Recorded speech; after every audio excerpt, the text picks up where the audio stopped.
Hello friends, जय माता दी। कैसे हैं आप सब? दोस्तों, एक दिन में ही आपको साल भर एकादशियों का पुण्य फल मिलने वाला है।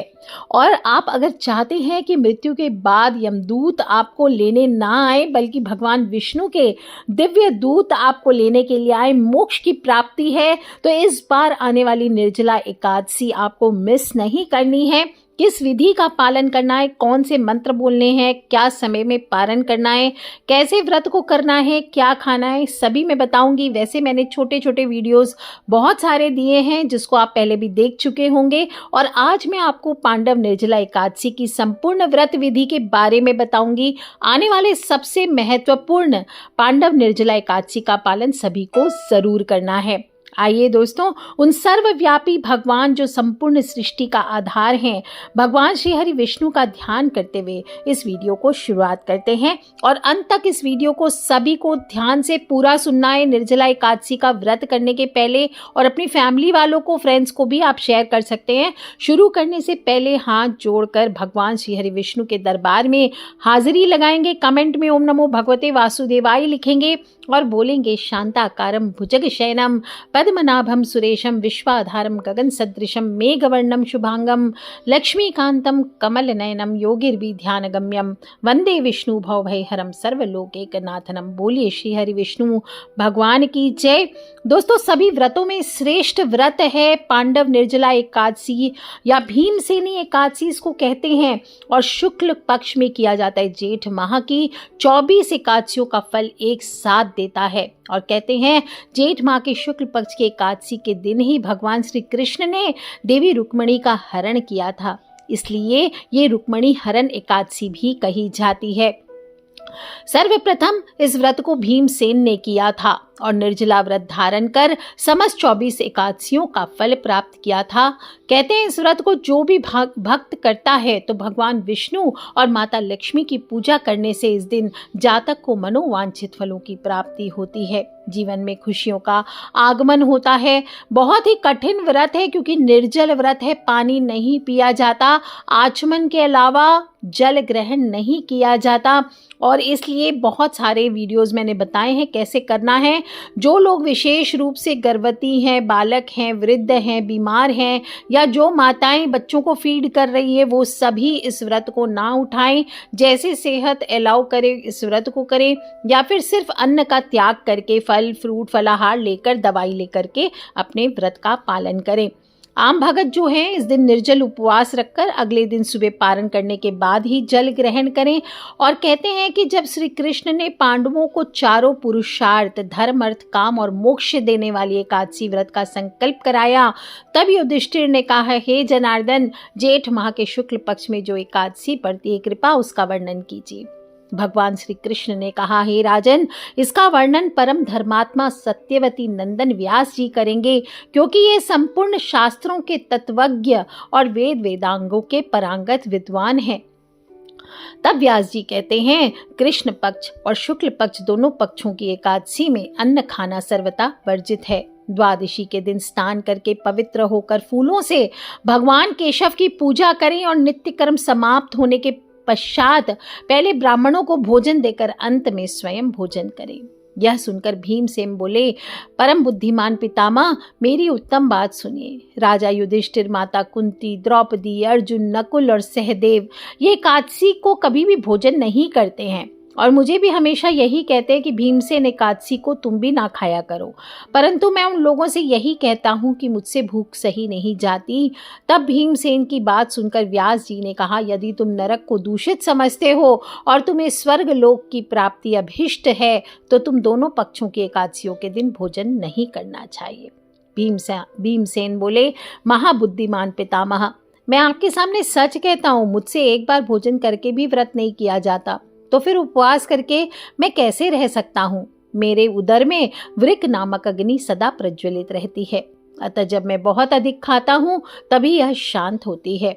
इसलिए हे महामुने, मैं पूरे वर्ष भर में केवल एक ही उपवास कर सकता हूँ जिससे स्वर्ग की प्राप्ति सुलभ हो तथा जिसके करने से मैं कल्याण का भागी हो सकूं, और ऐसा कोई एक व्रत निश्चय करके बताइए, मैं उसका यथोचित रूप से पालन करूंगा। व्यास जी कहते हैं, भीम, जेठ माह में सूर्य वृषभ राशि पर हो या मिथुन राशि पर, शुक्ल पक्ष में जो एकादशी आती है उसका यत्न पूर्वक निर्जल व्रत करो। केवल कुल्ला या आचमन करने के लिए मुख में जल डाल सकते हो, उसको छोड़कर किसी प्रकार का जल विद्वान पुरुष मुख में ना डाले, अन्यथा व्रत भंग हो जाता है। एकादशी को सूर्योदय से लेकर दूसरे दिन के सूर्योदय तक मनुष्य जल का त्याग करे तो यह व्रत पूर्ण होता है। तदनंतर द्वादशी को प्रभात काल में स्नान करके ब्राह्मणों को विधि पूर्वक जल और सुवर्ण का दान करे। इस प्रकार सब कार्य पूरा करके जितेंद्रिय पुरुष ब्राह्मणों के साथ भोजन करे। वर्ष भर में जितनी एकादशियां होती है उन सब का फल निर्जला एकादशी के पालन मात्र से मनुष्य प्राप्त कर लेता है, इसमें तनिक भी संदेह नहीं है।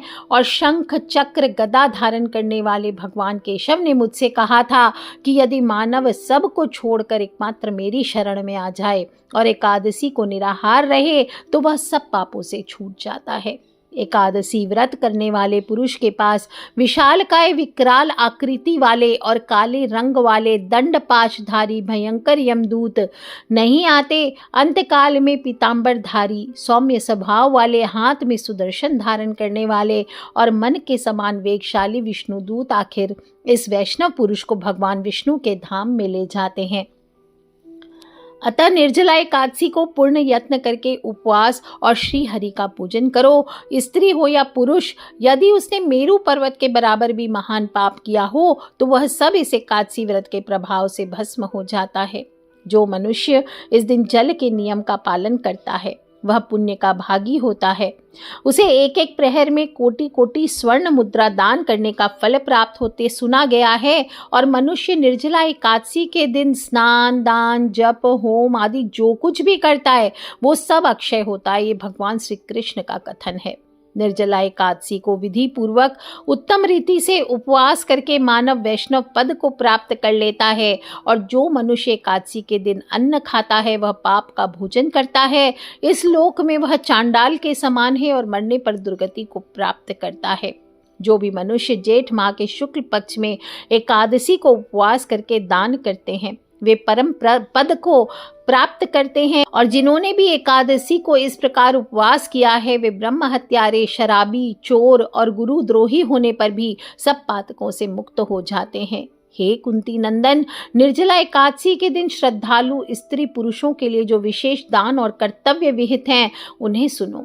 इस दिन जल में शयन करने वाले भगवान विष्णु का पूजन और जलमयी धेनु का दान करना चाहिए, अथवा प्रत्यक्ष धेनु या घृतमय धेनु का दान उचित है। पर्याप्त दक्षिणा और भांति भांति के मिष्ठानों द्वारा यत्न पूर्वक ब्राह्मणों को संतुष्ट करना चाहिए।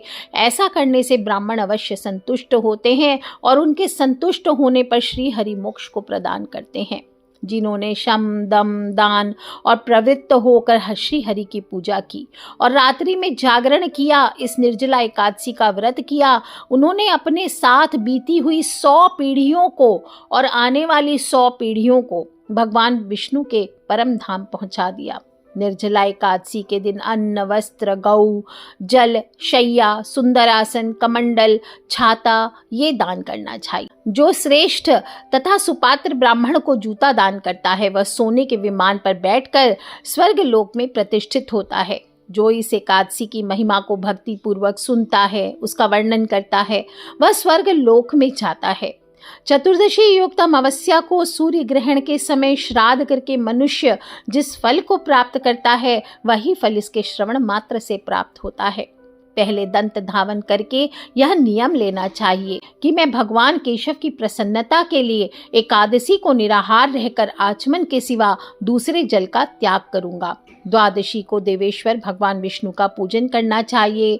गंध, पुष्प, धूप, सुंदर वस्त्र से विधि पूर्वक पूजन करके जल के घड़े का दान का संकल्प करते हुए मंत्र का उच्चारण करें और बोलें, संसार सागर से तारने वाले हे देव ऋषिकेश, इस जल के घड़े का दान करने से आप मुझे परम गति की प्राप्ति कराइए। हे भीमसेन, जेठ माह में शुक्ल पक्ष की जो शुभ एकादशी होती है उसका निर्जल व्रत करो और उस दिन श्रेष्ठ ब्राह्मणों को शक्कर के साथ जल के घड़े का दान करो। ऐसा करने से मनुष्य भगवान विष्णु के समीप पहुंचकर आनंद का अनुभव करता है। तत्पश्चात द्वादशी को ब्राह्मण भोजन कराने के बाद स्वयं भोजन करें। और जो भी मनुष्य इस प्रकार पूर्ण रूप से पाप नाशिनी एकादशी का व्रत करता है वह सब पापों से मुक्त होकर आनंदमय पद को प्राप्त करता है। और यह सुनकर भीमसेन ने भी इस शुभ एकादशी का व्रत आरंभ कर दिया। से यह लोक में पांडव एकादशी के नाम से विख्यात हुई। तो इस प्रकार से आपको भी व्रत करना है और सभी लोग व्रत की कथा मैंने सुनाई उसको सुने। थोड़ा सा बायना ज़रूर निकाले, एक जल के घड़े पर बायना निकाले, शक्कर की कटोरी और एक आम रख करके थोड़ी दक्षिणा रख के, और अगर वो ना कर सके तो घर में ही एक गिलास में पानी भर लीजिए, उसके ऊपर एक कटोरी चीनी रख लीजिए और फिर आप उस पर एक आम और थोड़े पैसे रख करके आप उसको मिनस करके यानी 4 बार उसके ऊपर दाहिने से चुनरी हाथ में लेके घुमा लीजिए या दुपट्टा हाथ में लेके घुमा लीजिए और अपनी सासू माँ को या फिर किसी ब्राह्मण को आपको दान करना चाहिए। दोस्तों इस प्रकार से व्रत संपूर्ण करना है। तो बोलिए श्री हरि विष्णु भगवान की जय। जो कथा मैंने सुनाई है स्वयं भी सुने और प्रचार करें प्रभु का, श्री हरि भगवान विष्णु का, तो अपने परिवार वालों से शेयर करें। 6 या 7 जून को एकादशी कब है इस चीज़ को लेकर के, इस तिथि को लेकर के भेद आ रहा है। बहुत सारे लोग कंफ्यूज्ड हो रहे हैं क्योंकि एकादशी तिथि का प्रारंभ हो रहा है ऐसे तो 6 जून को सुबह 2:15 पर और एकादशी तिथि की समाप्ति हो रही है 7 जून को सुबह 4:47 पर, सुबह 4:47 कर। इसलिए उदया तिथि का भान रखते हुए तो देखा जाए तो सिर्फ एक ही दिन एकादशी मिल रही है। तो जो स्मार्त होते हैं वो जिस दिन एकादशी उदया तिथि होती है वो करते हैं। तो 6 जून को सभी स्मार्त जो नॉर्मल वैष्णव हैं वो सभी जो भक्त हैं विष्णु भगवान के वो व्रत रखेंगे। लेकिन जो वैष्णव होते हैं वो द्वादशी युक्त एकादशी का व्रत करते हैं, द्वादशी स्पर्शा एकादशी करते हैं, इसलिए वो 7 जून को व्रत करेंगे। और इस बार इसीलिए 2 दिन व्रत रखा जाएगा। और आपको बताऊं व्यंजुली महाद्वादशी है, तो व्यंजुली महाद्वादशी ऐसी द्वादशी जो होती है ये सिर्फ 8 बार आती है साल में, इसलिए जो लोग इसको स्पर्शा एकादशी करते हैं उसका श्रेष्ठ फल प्राप्त होता है। तो व्यंजुली महा एकादशी युक्त एकादशी व्रत करने से साधक को 1000 राजसूय यज्ञ करने से भी ज्यादा पुण्य प्राप्त होता है और 1000 पाप योनियों का नाश होता है। और इस व्रत और पूजन करने से शास्त्रों में निषिद्ध भोजन खाने का पाप भी नष्ट हो जाता है। इसलिए जो लोग भी द्वादशी युक्त करेंगे वो 7 जून को करेंगे, बाकी सभी लोग 6 जून को एकादशी व्रत कर सकते हैं। ऋषि तिथि आपकी समाप्त होगी 8 जून को सुबह 7:17 पर और जो लोग भी 6 जून को व्रत करेंगे वो व्रत का पारण 7 जून को करेंगे। दोपहर को 1:44 से शाम को 4:31 का समय है। जो लोग भी 7 जून को व्रत करेंगे वो 8 जून को पारण करेंगे। सुबह 5:23 से सुबह 7:17 तक का टाइम है। और दोस्तों इस बार तो गज केसरी योग भी बन रहा है, गुरु चंद्रमा की युति है और मनुष्य को धन समृद्धि और सफलता प्रदान करने वाला है। इस योग में अगर आपके पास चांदी की सिल्ली है, अभिमंत्रित की हुई पंच भस्मी के साथ की चांदी की सिल्ली, तो राहु दोष को भी दूर करेगा आपकी कुंडली से, साथ ही साथ आपके जीवन में शुक्र को बढ़ाएगा यानी लग्जरीज को बढ़ाएगा। तो इस योग में चांदी की अभिमंत्रित सिल्ली को आप अवश्य इस्तेमाल करें, विष्णु भगवान के सामने रखें, इसका पूजन करें। इसे फिर इसके बाद अगले दिन सुबह आप इसे अपने पॉकेट में रख लीजिए या तिजोरी में रख सकते हैं और पहले दिन एकादशी के व्रत वाले दिन इसे हाथ में लेकर 7 बार ओम श्री विष्णवे नमः, ओम श्री विष्णवे नमः, ओम श्री विष्णवे नमः इस प्रकार से बोलते हुए फूंक मारना है। दोस्तों दशमी तिथि से ही जो लोग भी व्रत करेंगे उन्हें सात्विकता रखनी है, हमेशा हर एकादशी पर बताती हूँ और ये एकादशी तो बहुत खास है। इस एकादशी में आपको रात में जल्दी सोना है, ब्रह्म मुहूर्त में ज़रूर उठना चाहिए। अगर आप जल का सेवन करना चाहते हैं ब्रह्म मुहूर्त के पहले कर सकते हैं, मैंने बता भी दिया है पहले भी वीडियोज़ में। सभी सामग्री पहले तैयार करके रख लीजिए, जल का घड़ा, चीनी, आम, पैसे, जो भी आपको खुदरा पैसे चाहिए, पूजा की जो भी आप स्टील का घड़ा या मिट्टी का घड़ा जो दान करना चाहते हैं। और रात में 9 बजे तक आप अपना सात्विक भोजन दशमी तिथि को कर लीजिए, प्रभु का ध्यान करते हुए ओम नमो नारायणाय, ओम श्री विष्णवे नमः बोलते हुए आपको सो जाना है। मोबाइल में अलार्म लगा लीजिए, सुबह 3 से 4 के बीच में जब भी आप उठना चाहें, अंधकार रहे, ब्रह्म मुहूर्त के पहले उठ जाएं और पहले हथेलियों के दर्शन कर लीजिए। कराग्रे वस्ते लक्ष्मी दर्शनम इस प्रकार से बोल करके आप प्रभु को ध्यान करें, धरती माँ को प्रणाम करें और इसके बाद हो सके तो कुछ खाएं ना, लेकिन अगर आपको लगता है गैस्ट्रिक प्रॉब्लम है आपको बहुत ज़्यादा, तो आप थोड़ा सा कुछ हल्का फ्रूट्स या ड्राई फ्रूट्स आप खा लीजिए और पानी अच्छे से पी लीजिए जितनी आपको ज़रूरत है, जितना मन करे उतना पी लीजिए। अब आप नित्य कर्मों से निवृत्त होकर के इसके बाद अपने रोज़मर्रा के काम शुरू करें। घर के मुख्य द्वार की साफ सफाई कर लीजिए। इस दिन सूर्य उदय के बाद झाड़ू नहीं लगाया जाएगा, इस बात का ध्यान रखें। और हल्दी के जल का पूरे घर में छिड़काव कर लीजिए। रंगोली सजा सकते हैं, तोरण लगा सकते हैं। और जब आप मंजन करने जाएंगे तो मंजन आप ब्रह्म मुहूर्त में कर सकते हैं, लेकिन इसके बाद अगर करेंगे तो आप लकड़ी का, दातुन या पेस्ट का उपयोग ना करें। नींबू, जामुन या आम के पत्ते लेकर चबाना है और उंगली से कंठ शुद्ध कर लेना है। वृक्ष से इस दिन पत्ते तोड़ना वर्जित बताया गया है, चाहे वो तुलसी हो या कोई भी पत्ता हो, इस दिन पत्र नहीं तोड़े जाते हैं। फिर इसके बाद स्नान करें। गंगा जी जा सकते हैं तो तीर्थों में स्नान कर सकते हैं तो श्रेष्ठ, नहीं तो पानी में सिर्फ गंगा जल डाल के या किसी भी पवित्र नदी के जल की कुछ बूंदें तीर्थों का जल लेकर थोड़े काले तिल डाल सकते हैं, आपको स्नान करना चाहिए। काले तिल डालने से क्या होता है, आपके जाने अनजाने पाप खत्म होते हैं और तीर्थ स्नान करने जितना पुण्य मिलता है। और आप नहाते वक्त ओम वरुणाय नमः या गंगे हर हर गंगे बोलते हुए आपको स्नान करना चाहिए। आप चाहे तो तुलसी दल भी डाल करके आप स्नान कर सकते हैं, इससे वास्तु दोष भी दूर होता है अगर तुलसी के जल का इस दिन घर में छिड़काव करते हैं। दोस्तों, जेठ माह की एकादशी है और स्नान करने के बाद स्वच्छ वस्त्र धारण करने हैं। लाल पीले सुंदर वस्त्र धारण कीजिए और 1 लोटा जल उगते हुए सूर्य को अर्घ्य दें। और जो लोग भी अगर देर से उठ रहे हैं, 6 बजे 8 बजे उठ रहे हैं, वो कम से कम सूर्योदय के 2 घंटे बाद आपको सूर्य देवता को अर्घ्य दे देना चाहिए। ओम सूर्याय नमः, ओम आदित्याय नमः, ओम भास्कराय नमः, इस तरह से बोलते हुए 1 लोटा जल सूर्य भगवान को अर्पित करें। उसी लोटे में जल ले लीजिए, दक्षिण मुखी हो जाइए, ओम सर्वेभ्यो पितृभ्यो नमो नमः का जाप करें और इसके बाद घर के पूजा रूम में आ जाइए, मंदिर के पास आ जाइए और सबसे पहले गणेश जी का पूजन कर साफ सुथरा कर लीजिए वहाँ पे। इसके बाद गणपति पूजन कर आपको प्रभु के सामने, यानी विष्णु भगवान की मूर्ति है, फोटो है, या आप जिनकी भी पूजा करना चाहते हैं, विष्णु भगवान के किसी भी स्वरूप की, लड्डू गोपाल आदि शालिग्राम देवता की, तो आपको वहाँ पर जा कर के सबसे पहले उनके सामने हाथ में थोड़ा जल ले लीजिए। कॉइन ले सकते हैं, फ्लावर ले सकते हैं, थोड़े अक्षत ले सकते हैं और संकल्प करें कि आज मैं चोर, पाखंडी, दुराचारी मनुष्य से बात नहीं करूँगा, ना ही किसी का दिल दुखाऊंगा। गौ हो, ब्राह्मण हो आदि को फलाहार और अन्न आदि देकर प्रसन्न करूंगा। रात्रि जागरण करके कीर्तन करूंगा। ओम नमो भगवते वासुदेवाय इस 12 अक्षर मंत्र अथवा गुरु मंत्र का जाप करूंगा।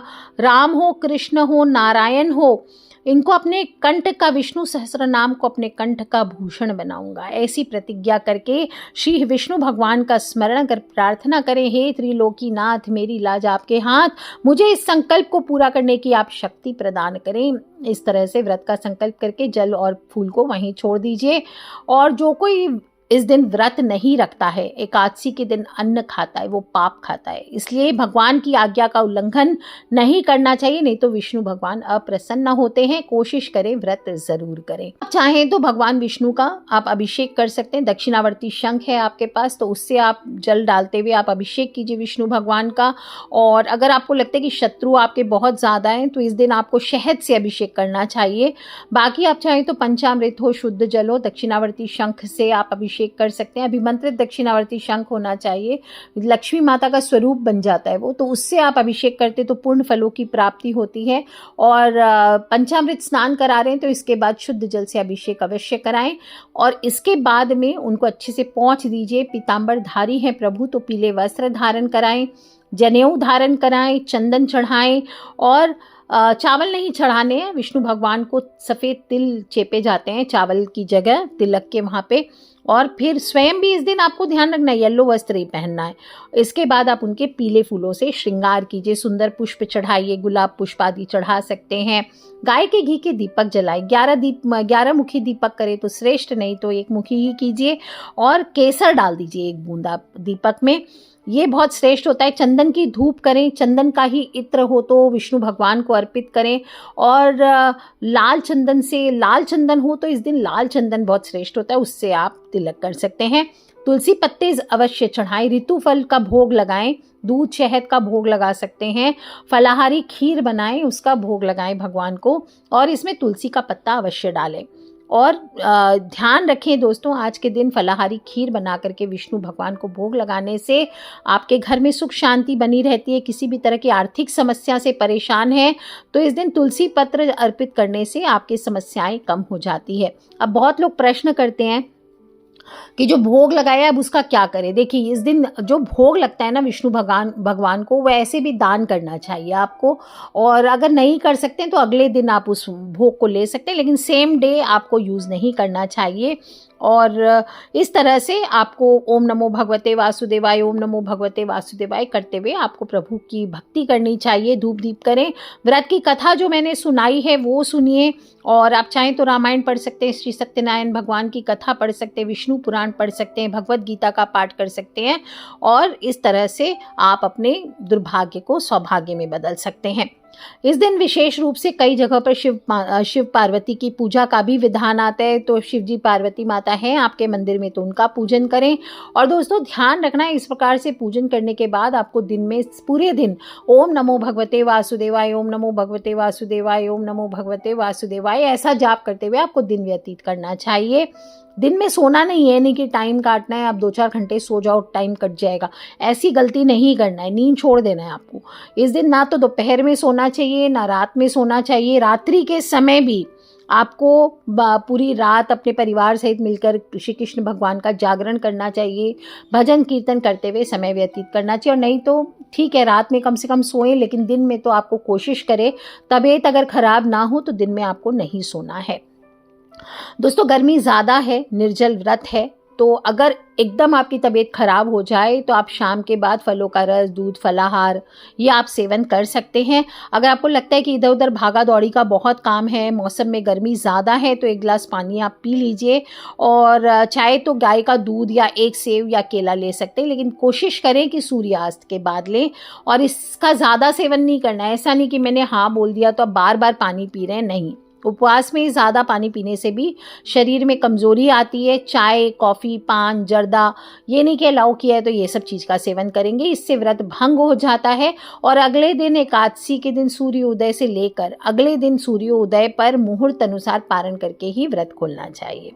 अगर एक्सट्रीम कारणवश आप निर्जला एकादशी का व्रत नहीं कर सकते हैं तो कम से कम सामर्थ्य अनुसार आपको दान करना चाहिए। किसी आश्रम में ब्राह्मण भोजन करा दीजिए आप व्रत के निमित्त, या आप कुछ और दान भी कर सकते हैं, तुला दान आदि। अपने वजन के अनुसार अन्न दान करें, ये श्रेष्ठ होता है। छाते का दान कर सकते हैं, घड़े का दान कर सकते हैं, जूती चप्पलों का दान कर सकते हैं।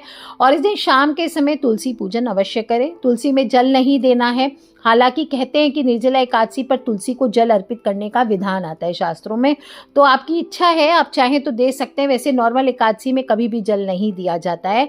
और तुलसी के आगे दिया ज़रूर लगाएं, इससे शांति, खुशी, प्यार आपके घर परिवार में बनी रहती है। तुलसी वास्तु दोष को मिटाती हैं और भगवान विष्णु की कृपा प्राप्त करने में आपको मदद करती हैं। तुलसी की 11 परिक्रमा भी करनी चाहिए और तुलसी माँ के मंत्रों का आप जाप कर सकते हैं। और आप चाहें तो इस दिन तुलसी माता को पूर्ण श्रृंगार अर्पित करके किसी सुहागन को भी गिफ्ट कर सकते हैं, ये भी श्रेष्ठ होता है। इसके बाद आप शाम के बाद आप रात्रि जागरण करें, अगर संभव हो तो परिवार सहित जागरण करें, और इसके बाद आप अगले दिन मुहूर्त अनुसार पारण करें। तो 8 जून को जो लोग भी 7 जून को व्रत करेंगे वो 8 जून को निर्जला एकादशी का पारण करेंगे सुबह 5:24 से लेकर 7-7:30 बजे के बीच में।